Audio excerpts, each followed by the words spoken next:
Dhanbad BCCL area 1 के मंडल केंदुआडी में प्रबंधन द्वारा हेवी ब्लास्टिंग करने से ग्रामीणों के घरों तक पत्थर उड़कर पहुंच जा रहे हैं। वहीं घरों में दरार आ रही है। शनिवार को प्रबंधन द्वारा हेवी ब्लास्टिंग ग्रामीणों के विरोध के बावजूद किया गया। सीआईएसएफ पुलिस के आगे ग्रामीणों का एक नहीं चला। ग्रामीण बार बार हेवी ब्लास्टिंग का विरोध कर रहे हैं, लेकिन प्रबंधन के सख्ती के आगे एक नहीं चलती है। मामले को लेकर ग्रामीणों ने डीजीएमएस से शिकायत किया था। शिकायत मिलने के बाद डीजीएमएस टीम मौके पर पहुंची, ग्रामीणों से मामले की जानकारी ली। ग्रामीणों ने कहा कि 100 मीटर से कम दूरी से हेवी ब्लास्टिंग बीसीसीएल प्रबंधन करती है। विरोध करने पर लाठीचार्ज, थाना में एफआईआर करवा देते हैं। डीजीएमएस के नियम का पालन किए बिना ब्लास्टिंग किया जा रहा है। डीजीएमएस अधिकारी खनन स्थल से ग्रामीणों के घर तक मापी करवाई। बीसीसीएल अधिकारी को नियमों का पालन करते हुए ब्लास्टिंग करने का निर्देश दिया। वहीं बीसीसीएल अधिकारी को डांट भी लगाया। ग्रामीणों ने कहा कि बीसीसीएल बरोरा एरिया 1 तानाशाही रवैया अपना रही है, अंग्रेजों की लाल फीताशाही वाला राज्य चला रही है। डीजीएमएस के नियमों को यहां के जीएम पीयूष किशोर नहीं मानते हैं। विरोध करने पर लाठीचार्ज, झूठा केस में फंसा देने, भय में सभी जीने को मजबूर हैं। वहीं डीजीएमएस अधिकारी जावेद आलम ने कहा कि ग्रामीणों की शिकायत मिलने पर यहां आए हैं। बीसीसीएल प्रबंधन को नियमों के अनुरूप काम करने का निर्देश दिए हैं। शिकायत की जांच सही पाए जाने पर कार्रवाई की जाएगी।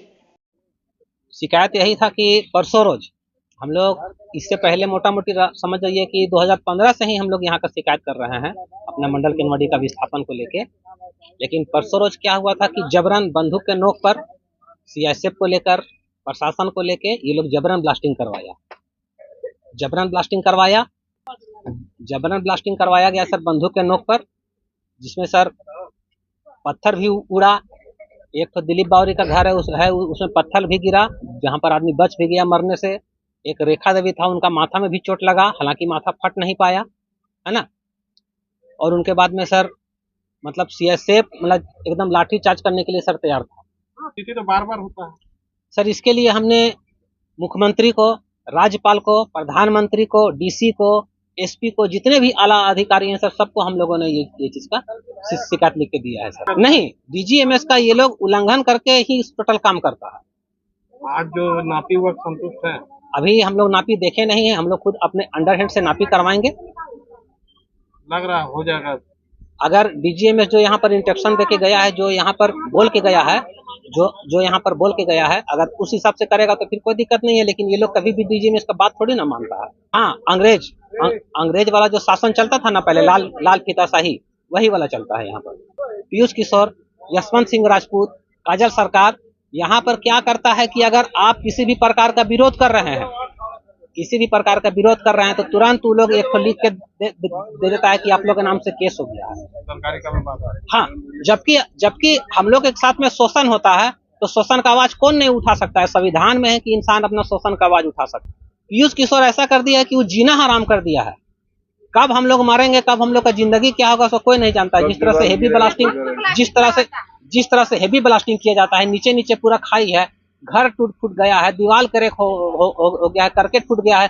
कब कौन मरेगा ये तो, अगर किसी भी प्रकार का जान माल की क्षति होती है तो हमारा पीयूष किशोर, काजल सरकार, यशवंत सिंह राजपूत और जो बंदूक के नोक पर ब्लास्टिंग करवाता है, चाहे वो प्रशासन रहे या सीएसएफ रहे, जिम्मेवार वो भी रहेगा, क्योंकि वो उनके बुलावे पर आ रहा है और यहाँ पर बंदूक के नोक पर ब्लास्टिंग करवा रहा है। एक शिकायत आई थी कि ये 100 मीटर के अंदर में जो है ब्लास्टिंग का काम हो रहा है, जो बीसीसीएल प्रशासन के द्वारा, तो उसी की ही जांच देखने के लिए हम इंक्वायरी करी है इसमें।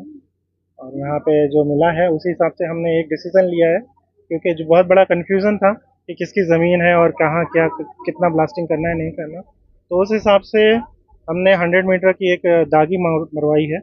और उसके अंदर जो 100 मीटर जो भी बीसीसीएल की ज़मीन के अंडर में आती है, उसको 100 मीटर रख के ही ये ब्लास्टिंग करेंगे। और जो हमारी डीजीएमएस के द्वारा गाइडलाइन दी गई हैं उसके तहत ही इसको ब्लास्ट करेंगे। और उसके अंदर जितना भी वाइब्रेशन है वो मॉनिटर करा जाएगा।